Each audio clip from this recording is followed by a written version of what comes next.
আসসালামু আলাইকুম, কি অবস্থা সবার? কেমন আছেন? চায়না কত দূর আগায় গেছে দেখেন। আমার বাসার নিচে এরকম একটা বক্স আছে। তো আপনারা হয়তো ইতিমধ্যে বুঝে গেছেন যে এটা আসলে কিসের, কারণ ভেতরে একটা পানির বোতল দেখতে পাচ্ছেন। তো এটা হচ্ছে এখানকার পানির বুথ বলতে পারেন। তো এটা হচ্ছে ফিল্ট্রেশন করা পানি, এখান থেকে আমরা নিতে পারি। কারণ চায়নাতে আসার পরে আজ পর্যন্ত যত ফোঁটা পানি খাইছি, প্রত্যেকটা ফোঁটা পানি কিন্তু আমাদের কিনতে হয়। এখানে কিন্তু কোনো টিউবওয়েল বা কোনো কিছু নাই। তবে নর্মালি আমরা পানি কিনি এখানে, পানি সাপ্লাইং কোম্পানি আছে যারা, তাদের কাছ থেকে। এক এক বোতল পানির দাম হচ্ছে প্রায় 15 RMB। তো এই বাসাটা আসার পরে, এটা একটা বিশাল অ্যাপার্টমেন্ট দেখতে পাচ্ছেন। এই যে 28 তলা একটা বিল্ডিং। তো এখানে অনেকগুলো মানুষ থাকে। হুট করে দেখি যে এখানে নতুন একটা মেশিন চালু হয়েছে। তো আমি খুব আগ্রহের সহিত এখানে কন্ট্যাক্ট করে জানতে পারলাম যে আসলে কীভাবে নেওয়া যায়। তো আমাকে একটা কার্ড দিছে যে এরকম, এখানে হচ্ছে মান্থলি রিচার্জ করা যায়, মানে মান্থলি বা যখনই আপনার লাগবে আর কি, ফোনের মতো রিচার্জ করে নেওয়ার পরে এই যে এখানে কার্ডটা যদি আমি এভাবে টাচ করাই তাহলে দেখাবে কত RMB আছে। তো আমার হচ্ছে যে 21 দশমিক সামথিং RMB আছে। আর এখানে দুইটা পানি মিক্সড করা আছে, একটা হচ্ছে নর্মাল ফিল্টার করা পানি, আর একটা হচ্ছে মিনারেলস অ্যাড করা থাকে। তো আমাকে এখন যেটা দিচ্ছে এটা হচ্ছে বোতলজাত করা যে পানি আমরা কিনে খাই, ঠিক ওই কোয়ালিটির পানিটা। তো এখানে প্রাইস অলমোস্ট সেম আমরা যেটা কিনি বাসায়। এটার সুবিধাটা হচ্ছে 24 ঘন্টা, কারণ ওরা হচ্ছে রাত 10টার পরে বা 9টার পরে ওদের ছুটি থাকে, যারা পানি সাপ্লাই দিয়ে যায় বাসার মধ্যে। তো এটার তো কোনো সমস্যা নেই, এটা 24 ঘন্টায় সার্ভিস দেয়। তো এইরকম বিল্ডিং থেকে নেমে যে কোনো সময় নিতে পারি।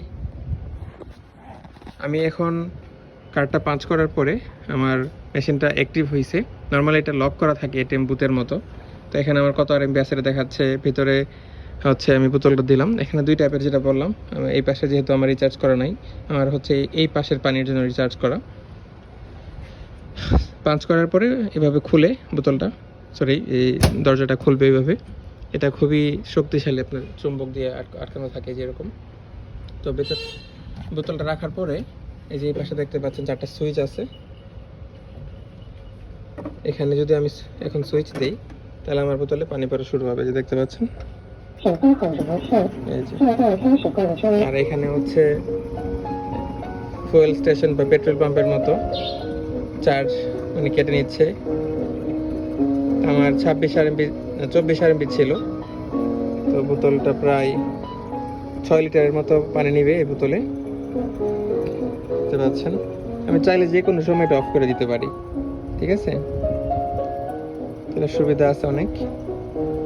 আমি আমার ইচ্ছা মতো পানি নেওয়ার পরে আমি অফ করে দিতে পারবো। আর এই বোতলটা ওরা ফ্রি দিছে 30 RMB রিচার্জ করার পর। এই যে দেখুন, আমি এখন টিপ দিব, হয়ে গেছে। তো আমি যদি অফ নাও করি, ওদের একটা মিটার আছে 6 লিটারের বেশি এখানে দিবে না। এটা খুবই ভালো জিনিস, কারণ বেশি হলে তো পানি পড়ে যাবে।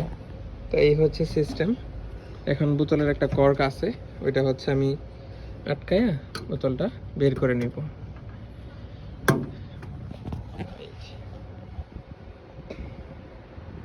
আর এখানে পানির কস্টিং কোনটা কত দেওয়া আছে। হ্যাঁ, এই যে এখানে হচ্ছে 1.9 RMB গ্রেড এ, যেটা 1B গ্রেড, এটা হচ্ছে 2 পয়েন্ট সামথিং, এরকম কিছু একটা লিস্ট দেওয়া আছে। তো বোতলটা ভেতর থেকে বের করার পর এই যেটা লেগে গেছে, এখন কিন্তু আমি টানলে ওটা বের হবে না, একদম শক্তভাবে আটকে গেছে। দেখেন, এই যে দেখেন, কোনোভাবে খোলা সম্ভব না। তো এখানকার জীবন আসলে অনেক বেশি অ্যাডভান্সড।